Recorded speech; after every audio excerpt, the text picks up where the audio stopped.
Hello, my name is Ellen Michaels, and I'm really happy to have the opportunity to share this information with you today. I'm a master gardener in Butte County, and I'm in my second year as a master gardener, so a lot of this is still very new to me. But I want to share some very important information with you, and really glad to be able to do that. I'm going to be talking about maintaining a Firewise landscape. And you may have heard about fireproofing your home or fire hardening your home and your landscape in order to make it more safe if you do have a wildfire in your area. And no, you can't do anything to be 100% sure that a fire isn't going to take your home or your property, but there's a lot that you can do. And I'm going to be going over some of those things today that you can do around your home and your property. Some of the things I'm going to cover today will include fire ecology in California, how fire is part of our history here in this state. And I'll go into maintaining your Firewise landscape, including your structure, the area immediately around your home, and out to 30 feet and out to 100 feet around your property. And I'll also talk about some of the things that you can do to help others in your community to become more Firewise. But first, I want to give you a little bit of background information about myself. As I told you, this is my second year as a master gardener, and I have lived in Paradise for over 30 years. The image that you see here is a watercolor that someone did of our home in Paradise, and it's really a pretty setting, isn't it? But it wasn't a very Firewise home. You can see there were two huge pine trees in the front yard that dropped needles all over the place. And we had a California black oak forest in the backyard. So there were lots of leaves on the roof. There were branches overhanging the roof. So even though it was a very nice setting, it was not very Firewise at all. We lost our home in the Camp Fire in 2018, as did thousands of other people. And that's one of the reasons that I'm highly motivated to help people protect their homes from a disaster like this. And as I said before, there may have been nothing we could have done to keep our home safe during the Camp Fire, just due to the nature of that fire, the very high winds, the embers being driven a mile ahead of the fire. You know, there may have been nothing we could have done, but there are some things that you can do to harden your home and protect your property, and that's what I want to talk about today. First, these are some of the references that I'm going to be using. A couple of very good books, Firescaping by Douglas Kent, and the Fire Recovery Guide put out by the California Native Plant Society. I've also borrowed information from the UC Master Gardener program of Sonoma County. They have a wealth of information on their website about what you can do to become more Firewise. And I also borrowed a few slides from another master gardener here in Butte County, Joyce Hill. So these first few slides are hers. I just want to talk a little bit about fire ecology here in California. We have a Mediterranean climate here in the Central Valley, and that means we have cool, wet winters and hot, dry summers. And the rains in the winter create a lot of vegetation, and then the hot, dry summers, of course, turns everything into very flammable material. So fire has always been a natural part of the ecology here in California. Fire helps things to decompose, helps to regenerate vegetation. And we've always had fire here in California. In fact, the Native Americans used to do burns periodically to get rid of old vegetation and to help things regenerate for their use. We have a lot of native plant species here in California, more than any other state in the United States. And fire helps our plants to regenerate. It doesn't necessarily destroy them. In fact, some plants need wildfire in order to regenerate. Most of our native trees are fire adapted that way, and they rely on occasional fires to open their cones or create the conditions for their seeds to germinate. I learned that in our own yard when we came back up to Paradise after the campfire and rebuilt our home and redid our yard.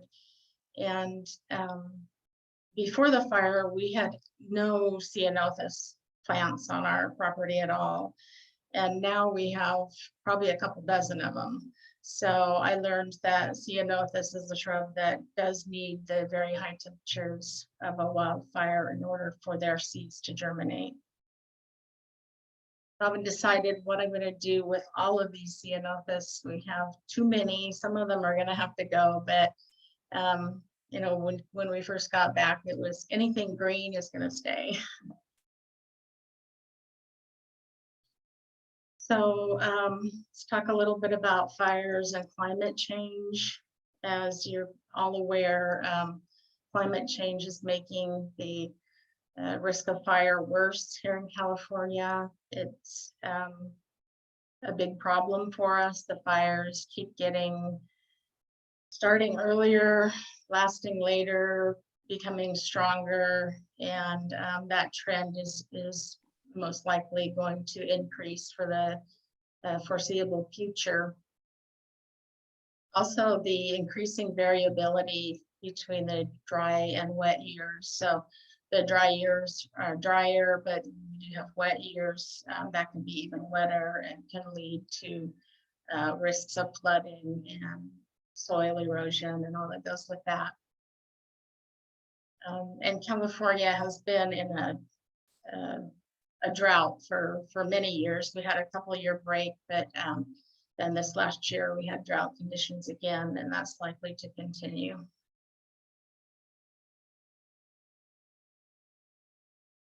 So that's a little bit about the history of fire in California. Now I want to get into what you can do in your own home and yard to become more fire wise in the event that you do have a fire in your community. So let's start with your house. You know, one of the most important things you can do is to keep the limbs of trees away from your roof. As I said earlier, we had oak trees overhanging our house, which is a big no-no. And they tend to drop leaves and needles in the roof, on the roof and into the gutters. So keeping the trees limbed 10 feet away from the roof and also removing the leaves and needles from your gutters regularly is very important. Also, you need to remove anything that could be ignitable from underneath your deck if you have one. Anything down there that could be flammable, especially if you have a wooden deck that is very flammable, that all needs to be cleared out. Also, filling in and fixing any cracks in the siding is important. Reapplying paint and stain if that's needed, and cleaning and painting the underside of eaves. All of these things will help keep your home a little bit safer from embers that do blow onto it or near it.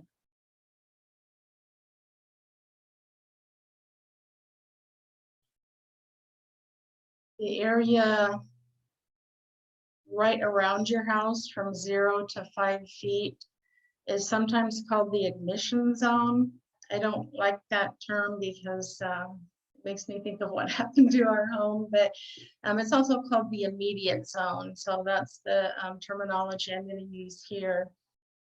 And you want to keep that area clear of clutter. So if you've got things stored right outside your home, your recycle bins or your tools or kids' toys, those things need to be moved farther away from your house. Wood piles need to be at least 30 feet from your structure. Wood piles, if they burn, they have a lot of intense energy in them, and you don't want to store all of that right next to your home, especially not during the fire season. If it's during the rainy season and you use wood for heat, then it's okay to move the wood closer to your home. But during the dry season, it should be at least 30 feet from your structure, and you should clear any flammable vegetation within 10 feet of the wood pile. You also need to prune and remove any dead, dying, or diseased vegetation, and regularly sweep up leaves and debris around your home. If you do plant anything in that immediate zone from 0 to 5 feet, it should only be plants that have a high moisture content, such as succulents. The picture here is of our rebuilt home in Paradise, and we used gravel and a brick pathway all the way around the house. So you don't want to use combustible mulch in that immediate zone, just gravel or brick or stone. And then the plants that we put in were the succulents. Those are some sedums there that have since grown a lot bigger, but they are plants that have a lot of moisture in their leaves, and so they're safer to put in that zone close to your house.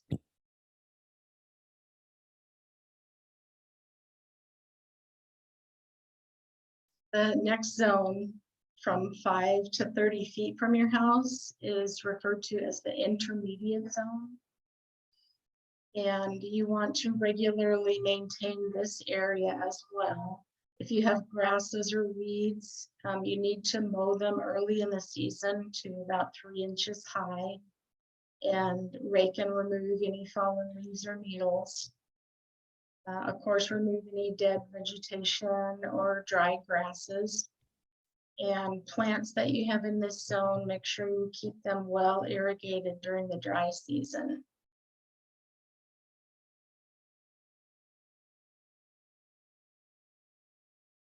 It's okay to put composted wood mulch in the intermediate zone. The wood chips will feed the soil and control weeds and control soil erosion. And it helps to make your garden look better. But separate wood mulched areas with granite or gravel or stone to create fuel breaks. So here in this picture, you can see there's a pathway, and there's some a little kind of island of plants there, and that's what they recommend that you do to create those fuel breaks.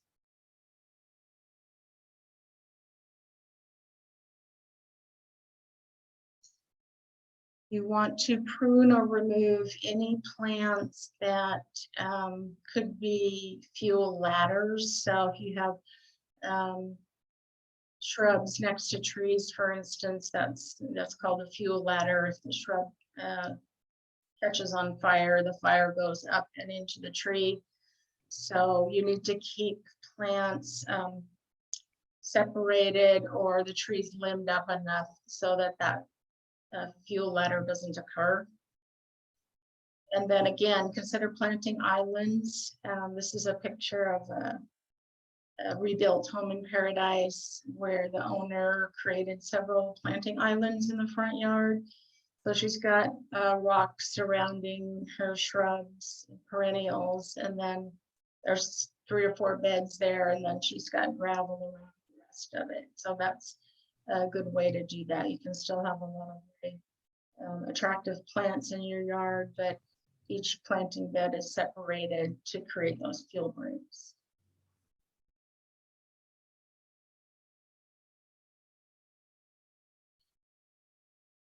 The area from 30 to 100 feet from your house is referred to as the extended zone.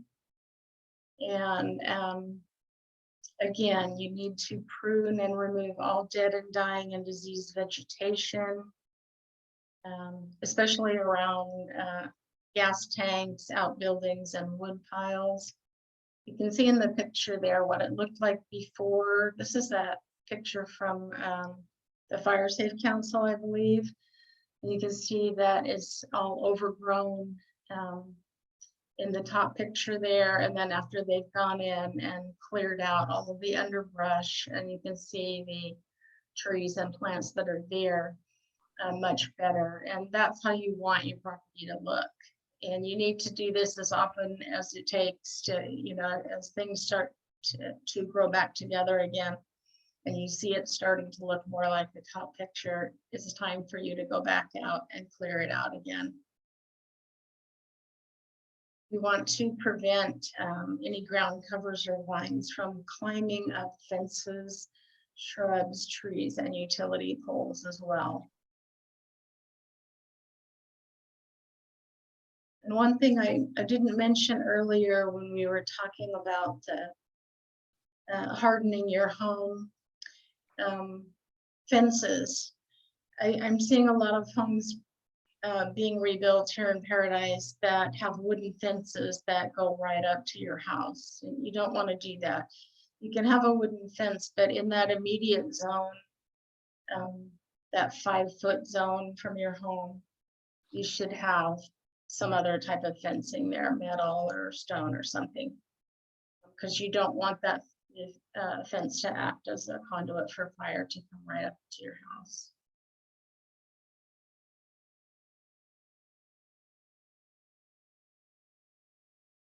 Again, in the extended zone, remove any flammable material or ground covers at least 2 feet from the drip line of trees, and limb trees up 6 feet. You can see in the image there, they're showing you to keep the tree up high enough so that the shrubs underneath are not acting as fuel ladders.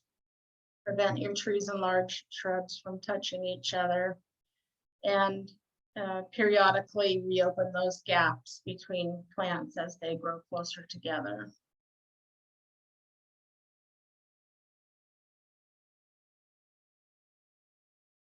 Okay, I was also asked to talk a little bit about post-fire care and recovery of trees and soil.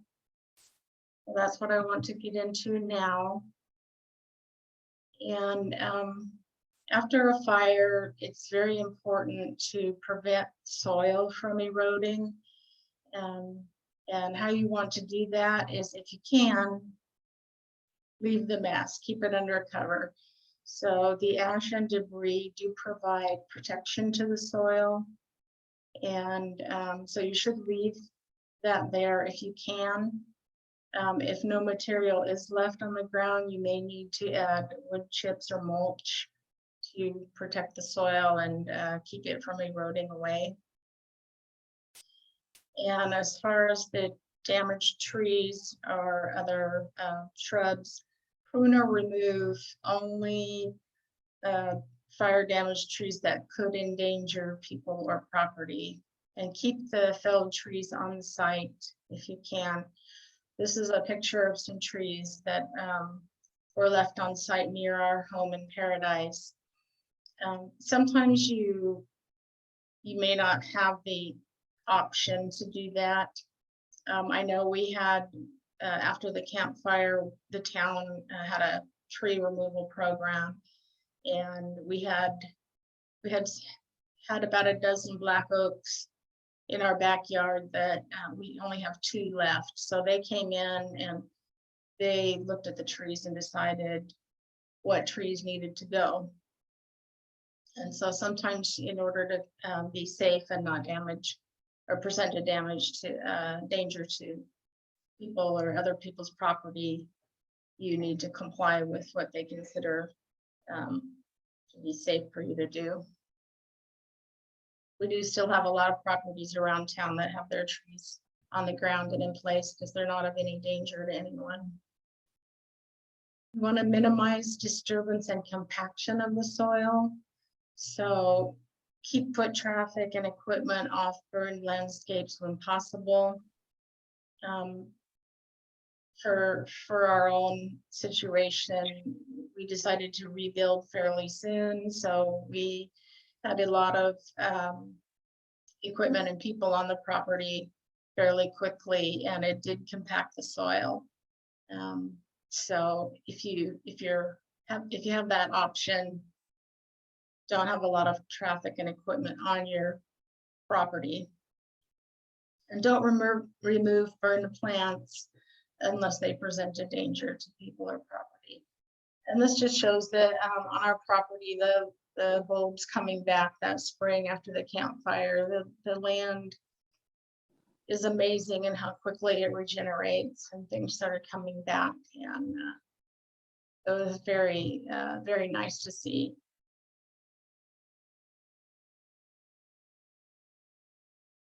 You want to monitor stormwater runoff.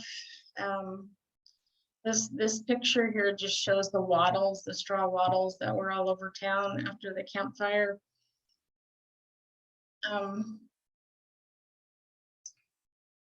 If you think of the 4 S's, these are 4 ways you can help stormwater from running off: slow, spread, sink, and store. So you want to slow the water down, you want to spread it out, you want to sink it into the ground or store it in some kind of container.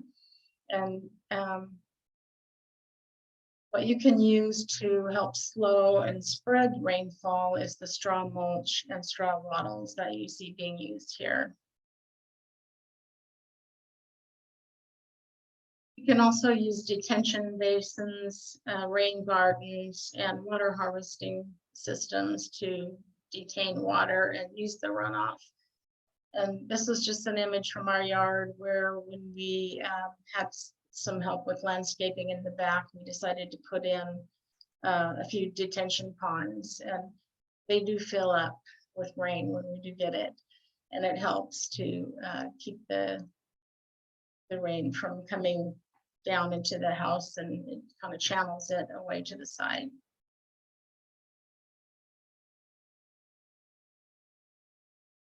What they don't want you to do for erosion control is to use annual non-local grasses.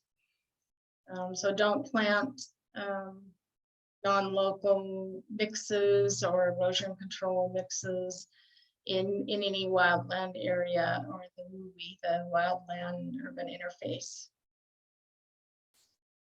They do recommend that you use straw, no more than 2 inches deep, and do use sterile or non-persistent plants, for example, cereal grains like sterile wheat or barley, as a nurse crop for local native plants to come back in, and also to stop weeds from moving into the adjacent areas.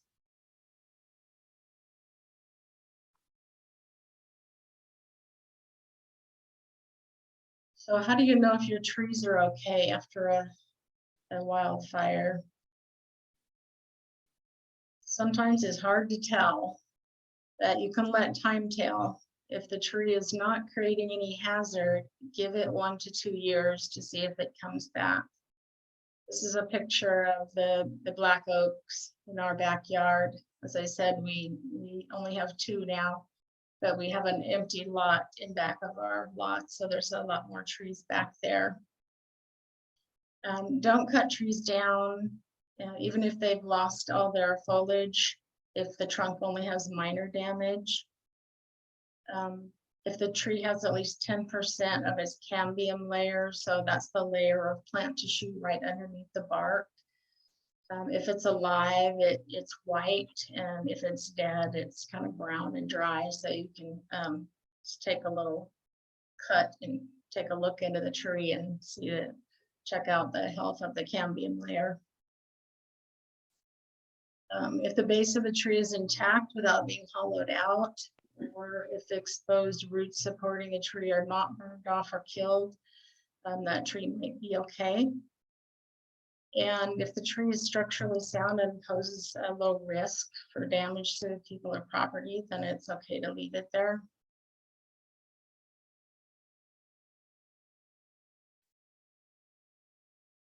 You may want to consult a professional forester or arborist to determine the level of tree injury. As I was saying earlier, we had a tree removal program that the town provided for us free of cost, and they had professional foresters go out and check out all the trees and just determine for us which ones had to come down. Some of the trees are naturally more fire resistant than others. They have thicker bark, and that protects the cambium from injury. For example, blue oak, black oak, like we had in our yard, valley oak, and also redwood trees are somewhat fire resistant. This is a picture of a redwood tree on our street that burned, but you can see that it's coming back down at the bottom there.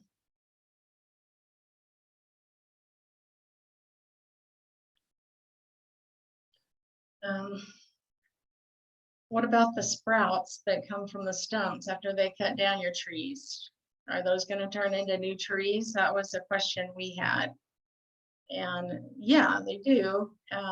Many of the oaks in California today originated as resprouts following fires, because we have had periodic fires throughout the history of the state.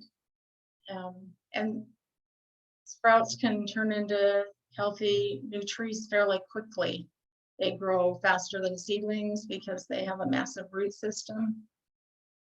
Compare that to what's in a newly germinated acorn. So they have a lot of resources to draw on when they're coming from that root system. So mature trees that started out as sprouts usually have multiple trunks, but you can select the strongest sprout to become the new main trunk.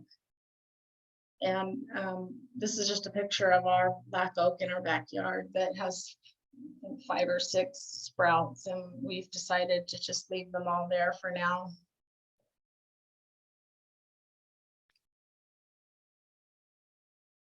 And it's important to know that even dead trees have value. So if you do have dead trees that aren't posing a danger to anybody, you can leave them standing or leave them on the ground. This image here is an oak in our backyard that we left standing. And the acorn woodpeckers are using it extensively to store their acorns, their food. More than 80 species of birds rely on dead trees for nesting and for sources of food. Insects and fungi also depend on the dead wood. So unless a standing dead tree presents a hazard, it can be left in place.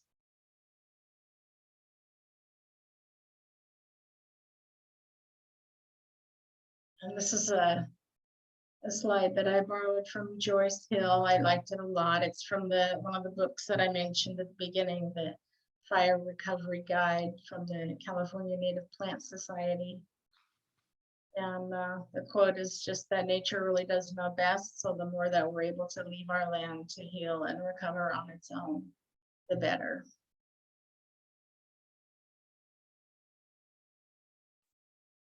The last thing that I want to talk about is how to support your community. One thing you can do is to become knowledgeable about local ordinances regarding fire prevention so that you can comply with regulations. There are a couple of local ordinances that I've listed here. Butte County Ordinance 4199, Fire Prevention and Protection. And Paradise Municipal Code has similar wording about what you need to do to help keep your home and your property more fire-wise. So those are ordinances that you can look up online, and I'd recommend that you do and see what's required in your area. I'm sure other areas in the county have similar laws in place. You can also learn what your local fire safe council is doing and find ways to become involved. One thing that I have been doing since I moved back up to Paradise is I've been trying to remove the massive amounts of French broom that we have growing all over town. And so this is something that I would recommend if you have this issue where you live, that you contact your fire safe council and see if they have a lending program does, where they will lend out weed wrenches to help you remove broom plants around your home. The picture there is from the Fire Safe Council, and the guy is using the weed wrench to pull out, looks like some Spanish broom. The other picture, Spanish broom, also is right across the street from our house. And I don't believe I actually got to that plant yet, but I did remove most of the French broom on our street, I'm happy to say. And talk to your neighbors. Your neighbors might want to join the effort too, and if you all work together, you can make your home and your street more fire-wise.